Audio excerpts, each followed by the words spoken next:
Welcome everyone, my name is Kooper and I am the head coach of the Utah Jasmine. On behalf of our team's owner, today I'd like to introduce you to the team, both our team members, and about the characteristics of our organization in general. First off, as a head coach, I lean more heavily towards defense. Stall is always an option for me, and it's never one that I look down on or turn away from. That's not to say that offensive pressure is uncomfortable for me to exert, but suffice it to say that to me victory conditions more often read as the opponent doesn't knock out all of my Pokémon, rather than I knock out all of theirs. Going along these lines, as an organization we are very much rooted in tradition and old ways. As a player, I completely skipped the 5th gen era because I saw 4th gen as completely superior. Both of those are gone now, but the spirit of one of them lives on. Many of our picks were rooted in the power those Pokemon showed in the 4th gen era, and the prospects that they have in the present day. Call it out of touch, call it old-fashioned, call it washed up, call it whatever you want, but it is a label I embrace. And while I don't want to make a big fuss over it, we also have one more antiquated thing in our organization that I do feel the need to bring up. And that is that we do not condone use of Pokégen, Pokésav, or anything of the like. There was a time long ago when this was the prevailing opinion, but we're aware that time is now gone. Nevertheless, it is the way I choose to run this organization, and understandably this makes for some unique limitations that other teams don't have, especially in the area of event Pokémon. I am not free to just hack a Deoxys, a Manaphy, or Keldeo, or any other such thing as I please. We recognize this, and as such we planned our draft with it in mind. Please understand though, this is not meant as a slander against other teams who do use those things, but, for those of you with similar opinions, I do hope it gives you some cause to support our team. One last quick note, as all Pokemon I use will go into my general purpose roster, which long-term viewers of the channel will know as Team Mega. Every draftee needs to be assigned a nickname from the Mega Man meta series, specifically from the original, Legends, or Battle Network games. For the GBA, this is largely a non-factor, as I'm much more willing to make stretches on nicknames than I am normally, but it is something to be aware of. So, now that you know more about our organization, it's time to move into the draft. Before the draft even started, I had myself set on Zapdos for the first round pick. It was the first overall pick in the July 2012 TPX draft, which was a tournament that could easily be seen as a precursor to the GBA. And with early picks, we really wanted versatility and defense. So after a couple of 5th gen legends were picked, as well as a couple legends I'm used to being uber, Zapdos got snatched up by us at the 7th overall pick. It's entirely possible Zapdos could have fallen in the 2nd round, but it was the pick we wanted, and I would not have picked any of the first 6 pokes over it. So Zapdos brings us a well-rounded talent on both defenses, often used as physically bulky, but not without the possibility to defend on the special side with some surprise sets as well.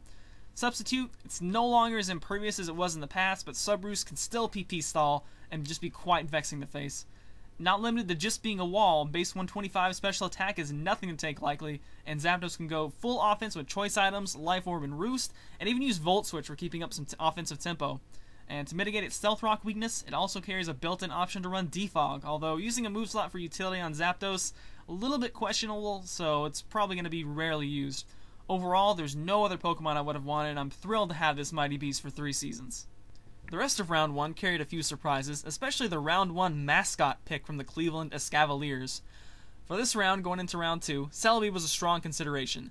Extremely versatile, able to provide Cleric and Stealth Rock duties, as well as a slew of offensive options, including Baton Passing, either Nasty Plot or Swords Dance. However, it was picked up by Arizona 2 picks before, and that led me back to another Pokemon I considered for the Round 1 pick.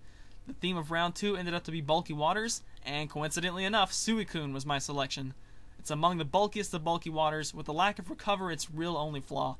Suicune, like Zapdos, can defend on either side if called for it, and when it lacks in offensive potential, it makes up for with boosting potential through Calm Mind. The well-known Crocoon set, Rest Talk with Calm Mind and just one attack, it's been around for ages and it only got better with the addition of the most busted water move in the game, Scald. Ordinarily though, Crocoon is a risk, as the opponent using a Pokemon with a water-absorbing ability nullifies its entire offense. However, in a matchup-based league where you know where your opponent's 11 options are, it's easy to know when to bring Crocoon and where it can be effective, and when you need to leave it on the bench and run a different set. Synergy-wise, it's an okay pair with Zapdos. Each of them has 2 weaknesses, and one of which is covered by the other as a resistance. So we've got the rock weakness of Zapdos is uncovered, and the electric weakness of Suicune is uncovered, but we got 8 more picks, so we should be able to fill in those defensive holes. Losing Celebi caused the focus of the next pick to be Stealth Rock. For a defensively built team, which is what we're trying to build, that forces switches, being able to lay rocks and keep them up is essential.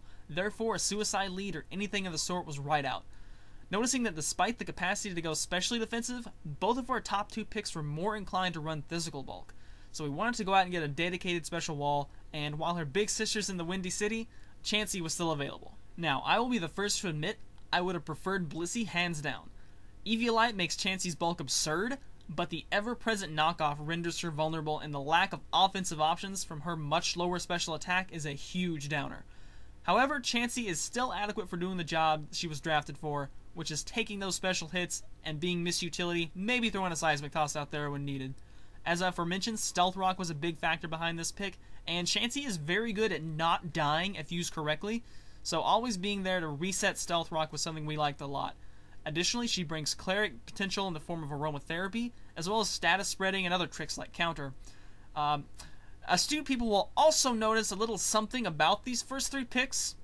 Zapdos, Bulky Water, and a Chansey Evolution line member. Yeah. Now, there is one utility Chansey has that if you've watched up to now, you can probably guess how I feel about it. I'm not going to call it by name, but it is one of my biggest peeves. Anyway, overall, we're a little bit skeptical about Chansey, as she's got some big shoes to fill. I'm definitely more used to Bliss and being able to use things like Shadow Ball. But we are looking forward to working with her, and we hope she becomes a champion that future members can look up to. Round 4 was by far the most intriguing round of the draft, at least for me. The target was Magnezone, boasting resistances to all 4 of Zapdos and Suicune's weaknesses. This was the most appealing pick from a synergy standpoint. Also bringing huge special attack and trapping capabilities. I even tried to trade up to get Magnezone. Not only this, but there was executive pressure from the higher-ups requesting that we pick a long-term mascot, and what better coincidence than having this be the final member of the Magnemite line. However, a chain of sniped picks left us in the middle, with Magnezone taken by the Atlanta Haluchas the very pick before its ticket was booked to Utah. Distraught, we looked into a bulky ground type. Donphan was already with the Granbulls, and we preferred not to take a water ground to compound our weaknesses to grass. So ultimately, we decided to focus on those rock and electric weaknesses, which had no resistances so far, and bought ourselves the best bastion against those 2 types there is, Steelix. I will say this pick was one that made the owner's box gleam with happiness, and while I apologize to Pittsburgh for sniping your soul mascot, Steelix is also near and dear to us here at the Utah Jasmine. With Steelix, we mirrored Chansey from our last pick with a dedicated special wall, with a dedicated physical wall. Sheer Force brings us some capacity to go on the offense with the Fangs, although generally not preferred. Gyro Ball is going to hit hard, and backed by Curse, nothing physical is even going to dent it. Like Chansey, Steelix can also set up Stealth Rock, and the more options we have for Stealth Rock, the better. Unfortunately, both Steelix and Chansey suffer from that same weakness to fighting. It's pretty much unavoidable to have fighting weaknesses somewhere on a team, so we're just going to have to find Pokemon to cover for these 2. All in all, with these first 4 picks, we wanted a solid defensive unit through and through. These 4 picks, these 4 Pokemon are going to be with us for 3 years as a solid group, and so we wanted to ensure they provided us with a degree of teamwork and solid essentials in order to make future drafts less risky. It's our opinion that offense is much more plug and play, while defense needs to be carefully crafted. With dedicated walls on both sides and 2 versatile bulky Pokemon leading the way, we're looking forward to coaching this group. So, with the 5th pick entering the section of the draft where only the expansion teams are picking, and now we're offering 2-year contracts, we went with a bit of a rabble-rouser, Whimsicott. Offering lots of speed as well as Prankster, Whimsicott offers a number of useful options. Subseed, while frowned upon by some, is pretty deadly when you can see the lack of an immune Pokemon coming, and Prankster Encore can just mess with opponents' actions and force switches, racking up more Stealth Rock damage, and that's what we intend to keep up, of course. While Whimsicott may not have much in the way of raw offense, we do expect it to do a lot of damage in other ways. Defensively, we don't expect much from it, but it picks up additional resistances to fighting and grass, which are very much appreciated, and the dragon immunity, definitely always welcome, especially with Encore. Pick 6 was an opportunity to grab a fan favorite of mine, and finally a Pokemon with a physical attack stat over 100. Gallade brings a powerful fighting type who also boasts fighting resistance, which is something we want. It has a wide variety of physical attacks at its disposal, including Knockoff, the Elemental Punches, and of course, Close Combat. What sets Gallade apart from many fighting types, though, is his ability to inflict literally every status in the game. Sleep, he's got Hypnosis, Paralysis, Thunder Wave, Burn, Will-O-Wisp, and of course, everyone who's anyone gets toxic. With Gallade, you can never be sure if he's going to beat around the bush, or just beat you in the face. He also provides some attacking priority with Shadow Sneak, which pairs well with his stab fighting, and with Bulk Up, he can patch up his weak physical defenses. We love Gallade's options, as well as his raw power that masks them. The last of our 2-year contracts brought an alarming lack of Rapid Spin to our attention. Zapdos can bring Defog, but it's not desirable. And while I didn't feel like picking back-to-back fighting types, Hitmontop felt like a solid choice. The most balanced offensively and defensively of the Hitmons, it can run a bulky set with Intimidate, a priority focus set with Technician, and can always threaten with powerful stab moves like High Jump Kick and Close Combat. It has multiple ways to nudge the opponent into switching, and that's a great trait to have in a Rapid Spinner. While not often seen, Foresight can let it spin against ghosts, as well as just beat up on them normally with its fighting moves. Rapid Spin support was a request from our #1 pick. We gotta keep our bird in the air, and as often as we expect him to come in, we need rocks gone. Hitmontop is always happy to lend a move slot to that cause. Moving into the 1-year contracts. Because of the way the draft will work, future years will only see us picking 3-year contract Pokemon. Therefore, these 3 picks are our only 3 chances to take some risks that aren't going to hurt us long term. So, at pick 8, there were still several good Pokemon hanging around. Things like Torterra, who resists both rock and ground and brings another Stealth Rock and Leech Seed user. Cloyster, who brings hazard potential as well as that dangerous Shell Smash.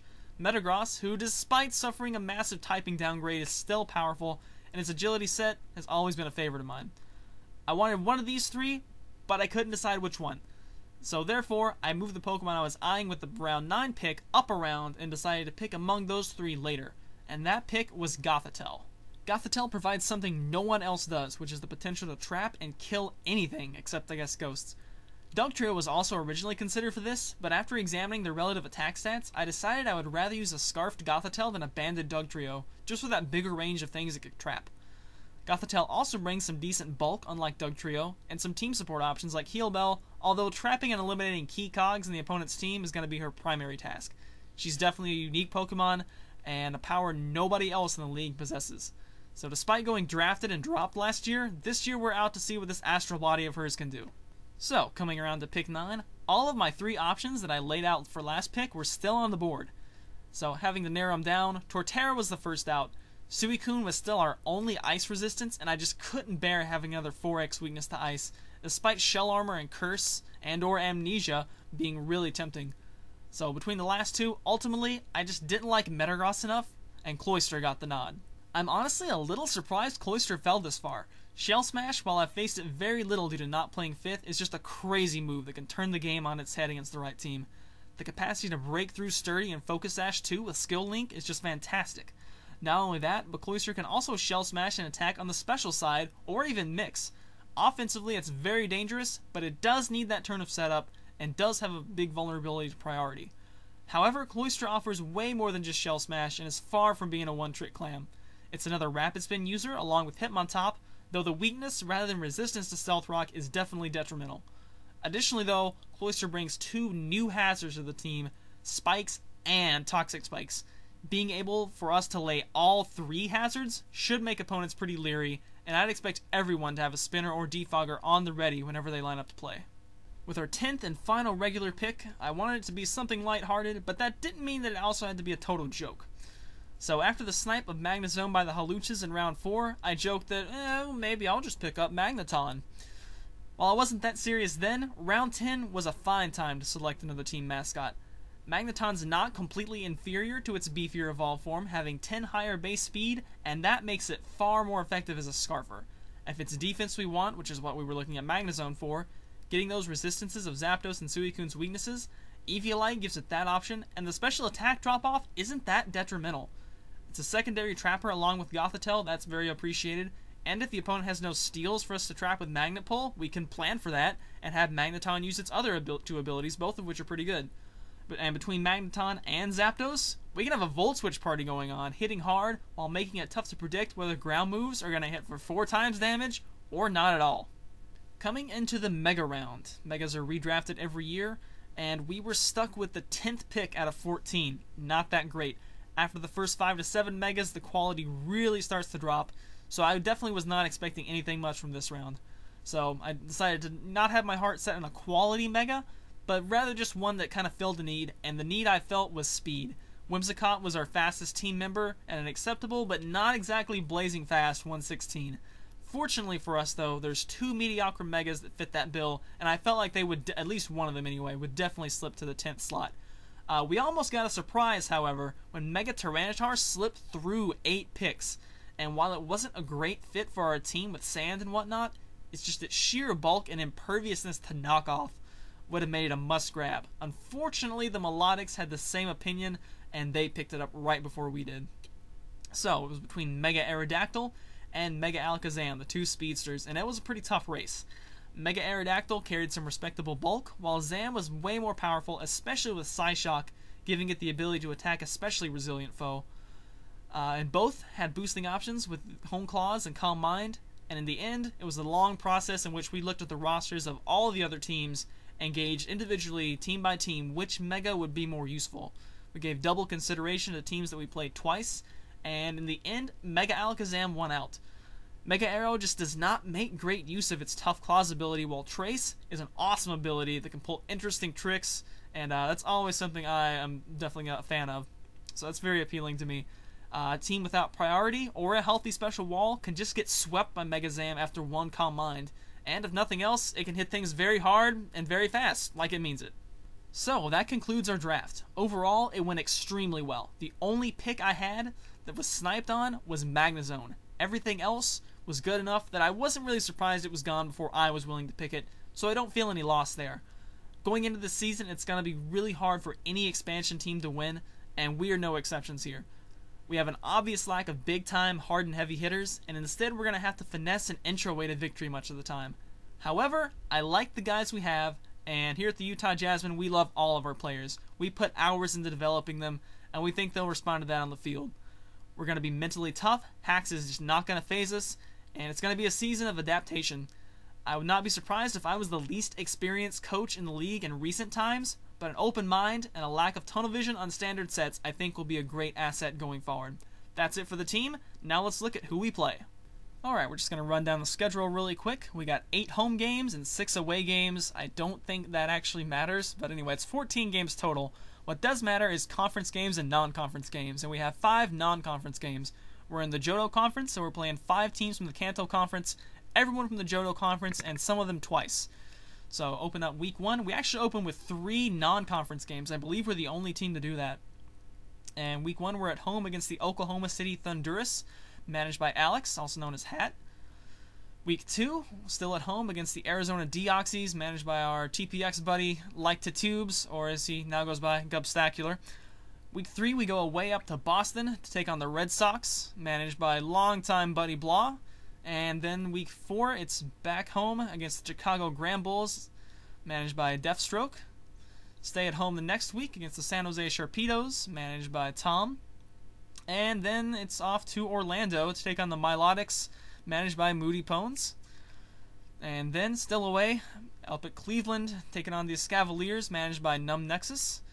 And then back home to take on the league owner Magnitude of the Milwaukee Sawsbucks, followed by the New York City Mankeys, managed by Shady Penguin. That's 2 non-conference games, and we close out with a slate of conference games.